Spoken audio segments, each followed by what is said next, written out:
आणि 2024 सालामध्ये असा एखादा पक्ष आहे की तो खरोखर जनतेचं काम करतो, लोकांना कशाची गरज आहे त्याचा विचार करतो. एकीकडे आता पक्षांचं नाव घेणार नाही, पण अनेक राजकीय पक्ष आहे. कोणी चना डाळ वाटतंय 10-15 रुपये डिस्काउंटमध्ये, कोणी पीठ वाटतंय, कोणी काय करतंय, कोणी हळदी कुंकू घेण्यामध्ये नगरसेवक आमदार बिझी आत्ताच्या कंडिशनला वेगवेगळे आश्वासनं देत आहेत.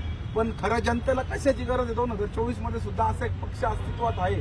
याबद्दल तुम्हाला काय म्हणणं आहे तुमचं? मला खूप छान वाटलं, कारण की मी जवळजवळ या लायसनसाठी 4 ते 5 वर्षापासून प्रयत्न करत होतो. जवळजवळ 5 ते 5-5.5 हजार फी, आज जाऊ उद्या जाऊ.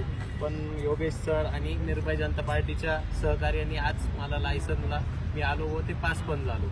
व माझी जी भीती होती गाडीवर जाण्यासाठी की माझं लायसन नाही, की ते म्हणतात ना कोणत्या तरी दिशेला काहीतरी गुरु पाहिजे दाखवणारा. जसं सार्थ चालवायला महाभारत श्रीकृष्ण होतं, तसंच निर्भय जनता पार्टी आमच्या पाठीशी उभी राहिली. त्याच्यामुळं आज मला खूप छान वाटलं. माझ्यासोबत माझ्या घरचे खूप आनंदी झाले याच्यामुळे. धन्यवाद.